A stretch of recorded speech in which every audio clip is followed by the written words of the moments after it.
Welcome ටු ද Rukshan blogs. ඉතින් අද අලුත් එපිසෝඩ් එකකින් ඔයගොල්ලෝ හම්බෙන්න ආවේ. ඉතින් thumbnail එක දැක්කම බලන ඉතින් මොකක් ගැනද මේ සම්බන්ධ මොකක් ගැනද කියන්න යන්නේ කියලා. අපිට මේ ග්‍රාම නිලධාරීතුමා ඉතින් පොඩි චිට් එකක් කිව්වා.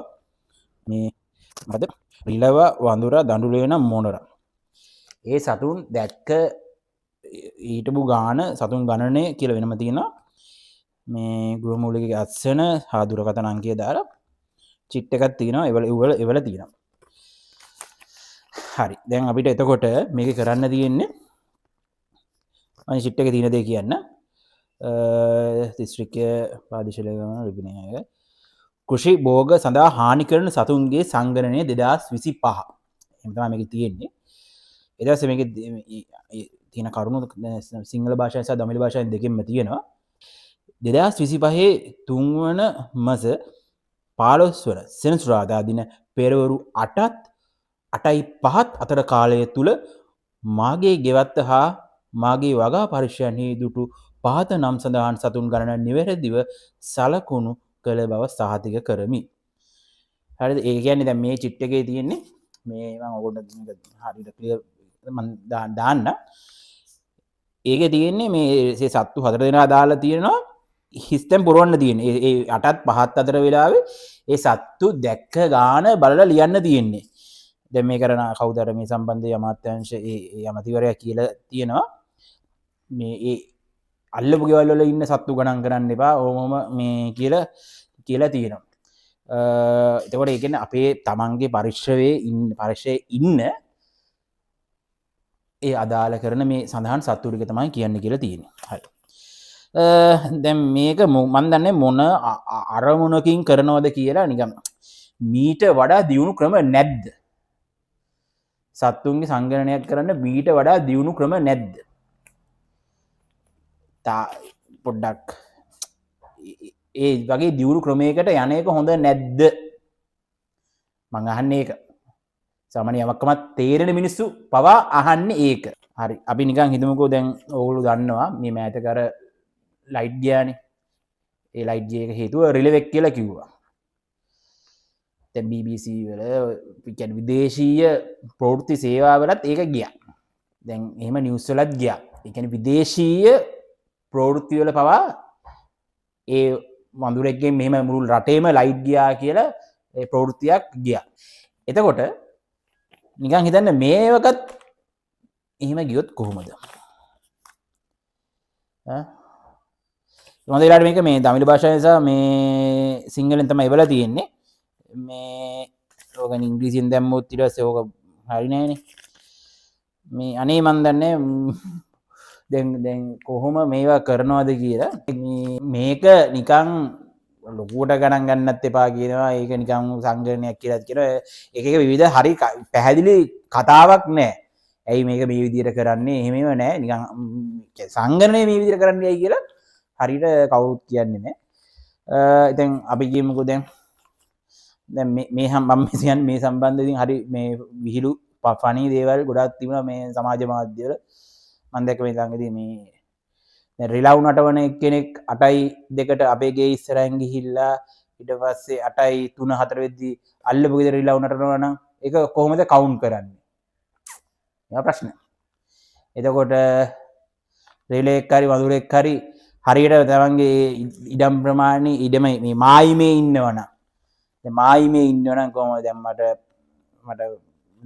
අපි කියමු මට අයියා ඉන්නවා. අයියට ඉඩමක් තියෙනවා මට ඉඩමක් තියෙනවා. ඒ ඉඩමේ මායිමේ හරියටම මේ ගිහිල්ලා මේ රිලෙවෙක් ඉන්නවා. එතකොට ඒ රිලෙව කවුද කවුන්ට් කරන අයියද මමද? නැත්නම් ඒ රිලෙව මේ කොටියක් හෙට ගියාද මෙහෙට මාරුවෙන් හිටියනම් ඒක කවුද කවුන්ට් කරන්න ඕනේ? එතකොට ඒවා අපි නිකන් කතා වෙලා ඒවා කරන්න ඕනේද? එතකොට මේ දැන් දඩුවේ වත්තේ ඉන්නකොට දැන් වතු වල ඉන්නකොට ඒක අස්සස්ත ඉතින් කොහම බෑනේ. දැන් අපි මේ දඩුවේ ඉන්නකොට දැන් මේ දඩුලේනුත් තියෙනවානේ. ඔව් දඩුලේනුත් ගණන් කරන්නේ මේ අපි නාගරික ප්‍රදේශවල ඉතින් හරි අඩුයි.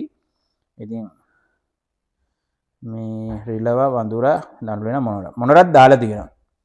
එතර අපේ ගේ ගාවට නම් එකපාරක් විතරක් මේ මෑතකදී මොනරෙක් ආවා. මට තාත්තා වෙන්නුවා මේ මොනරෙක් ඇවිල්ලා ඉන්න කියලා ෆොටෝ එකක් ගහලම පෙන්නුවා.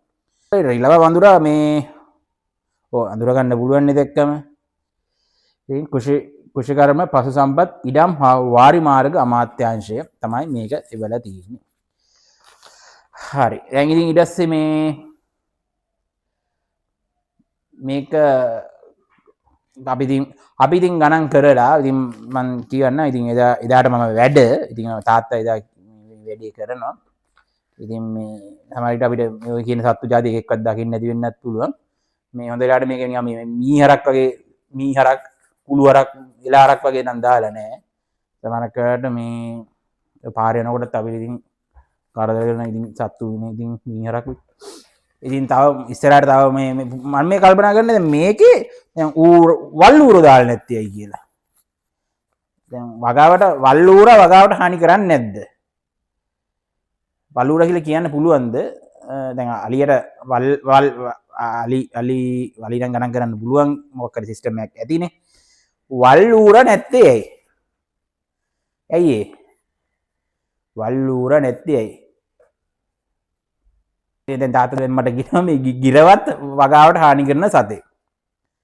ඒ කියන්නේ මේ කුරුල්ලෝ ගන්න නැද්ද? ඒතකොට කුරුල්ලෝ ගන්නවනේ. ඒක මොනවා කියන්නේත් කුරුල්ලෙක්නේ. ගිරවා කියන්නේත් මේ වගාවට හානි කරන සතෙක්. සමහරවිට මේ අපිට මේ ටික ගණන් කරලා රජයෙන් ගිරවා වගේ සත්තුන් එන කවුන්ට් කරනවා ඇති. මේ වල්ලූර නැති එක මට හරි පුදුම ප්‍රශ්නයක්. වල්ලූරා ඉතෑවත් නැහැ. අපි දැන් සමහරක් වෙලාවට අපි මේ නාගරික ප්‍රදේශයක ඉන්නේ මම රාජගිරියේ එහෙම යනකොට සමහරක් අතුරු පාරවල් වලින් යනකොට ඔය පාන්දර නිකන් හිතන්නකො එකමාර දෙක වගේ වෙලාවෙදී වාහනේ යනකොට සමහරකට මම ඕන තරම් අනන්තවත් දැකලා තියෙනවා ඉත්තෑව හෙට මෙහෙට යනවා. ඉත්තෑව හෙට මෙහෙට යනවා. එතකොට ඉත්තෑව ගන්න නැද්ද? සමහරවිට ඉත්තෑව රැයට යන හින්දා මේ දවල්ට එන්නේ නැති හින්දා දාලා නැති වෙදී. සමහරවිට එන දවල්ට එන සත්තු වෙන්නේ මේ දාලා ඇත්තේ. වල්ලූරත් රැයට දෙන්නේ නෑ. මට ඒ සම්බන්ධව අවධානයක් නැහැ. ඉතින් ওই ගම්වල ග්‍රාමීය ප්‍රදේශවල අත්දැකීම් තියන ඉන්නවනම් මේ සත්තු සම්බන්ධ ඉතින් කමෙන්ට් එකක් දාන්න. ඉතින් ඕගොල්ලෝගේ අදහස මොකද්ද? ඉතින් මගේ පෞද්ගලික අදහස ඇත්තට මොනයක් හෝ ක්‍රමයකින් අපේ රටේ ගොවි ජනතාවට මේ වගාවන් වලට හානි කරන සත්තුන්ට සාධාරණ උත්තරයක්. ඒ කියන්නේ ගොවින්ටත් හගාවට හානි නොවන ඕනෑම සාධාරණ ප්‍රතිඵලයක් ගන්න පුළුවන් නම් ඇත්තටම වටිනවා රජයක් විදියට. ඉතින් මේක කෙක්කෙන් හරි කොක්කෙන් හරි බැරි නම් ඉතින් කොහොම හරි කරනවා නම් කමක් නැහැ. ඉතින් මේක සංගණනයක් කියලා කියන්නේ. ඉතින් මේ මෑත ඉතිහාසයේ මම මේ වගේ සංගණනයක් ෆස්ට් ටයිම් අහලා තියෙන්නේ. මේව කරලා තියෙනවා නම් මොනවා හරි තියෙනවා නම් කියන්න මම දන්න තොරතුරු අනුව කියන්නේ. ඉතින් අපි ඉතින් බලමු ඉතින් ඉස්සරහට ඉතින් හොඳ දෙයක් පෙරවඩන් ඉතින් එච්චර තමයි අපිට වටින්නේ මොන දේ වුණත්. ඉතින් මේවා නිකන් අර මේවා නිකන් ජෝක් විදියට ගණන් ගන්න එපා. දැන් සමහරු මේවා ජෝක් විදියට ගන්නවා මම දැකලා තියෙනවා. එහෙමයිනේ අපි දැන් ජෝක් එකක් වගේ වුණත් මේක හොඳ වැඩක් නේ. මේක අපි අගය කරන්න ඕනේ. හරිද? මම අමාත්‍යාංශයේ මේ අමාත්‍යවරයා හම්බුනොත් මම අනිවාර්යෙන් කියනවා මේක මරු වැඩේ සුපිරි වැඩේ මේ වගේ දේවල් තමයි කරන්න ඕනේ කියලා මං හම්බුනොත් කියනවා.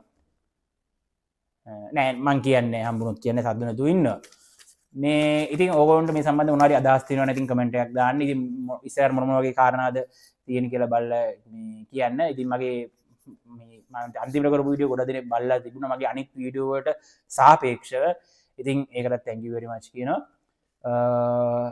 ඉතින් මොන හරි ඕගොල්ලෝ කාලීන දේවල් මොනවා හරි කතා කරන්න තියෙනවා නම් කියන්න. ඉතින් අපි ඒවා කතා කරමු ඉස්සරහට. ඉතින් මගේ YouTube channel එක subscribe කරන්න රුක්ෂාන් vlogs කමෙන්ට් කරන්න ෂෙයා කරන්න. ඉතින් ඔයගොල්ලෝ දන්න ඇත් එක්ක මේක ෂෙයා කරලා ඉතින් සපෝට් එකක් දෙන්න කියලා කියනවා. ඉතින් ආයි දවසක මේ වගේම වීඩියෝ එකකින් ඔයගොල්ලෝ හම්බෙමු. මං ගිහින් එන්න. ජය වේවා.